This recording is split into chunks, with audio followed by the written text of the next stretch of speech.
वाढती महागाई आणि चलनाच्या घसरणीमुळे इराणची अर्थव्यवस्था आधीच कमकुवत झाली आहे। त्यातच आणखी एका मोठ्या संकटानं या देशाचं दार ठोठावलंय। इराणमध्ये भीषण दुष्काळ पडल्यानं अनेक शहरांमध्ये तीव्र पाणी टंचाई निर्माण झाली आहे। देशामधील सर्व नद्या आटलेल्या असून धरणं देखील आता कोरडी ठाक पडली आहेत। या दरम्यान राजधानी तेहरानमधील पिण्याच्या पाण्याचा साठा 2 आठवड्यातच संपणार असल्याचा इशारा इथल्या माध्यमांनी रविवारी दिलाय। इराणमधील 90% धरणं कोरडी ठाक पडली आहेत। प्रमुख शहरांमध्ये तीव्र पाणी टंचाई निर्माण झालेली आहे। राजधानी तेहरानसह इस्फहान, रजावी खोरासन व याझद या प्रांतांमधील पिण्याच्या पाण्याचा गंभीर प्रश्न निर्माण झालाय। तेहरानला पाणीपुरवठा करणाऱ्या अमीर कबीर धरणामध्ये अत्यंत कमी पाणीसाठा शिल्लक आहे।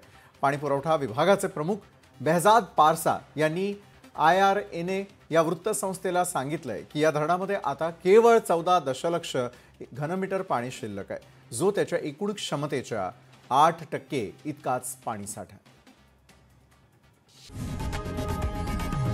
लोकशाही मराठी ऐका, पहा, जागरूक रहा।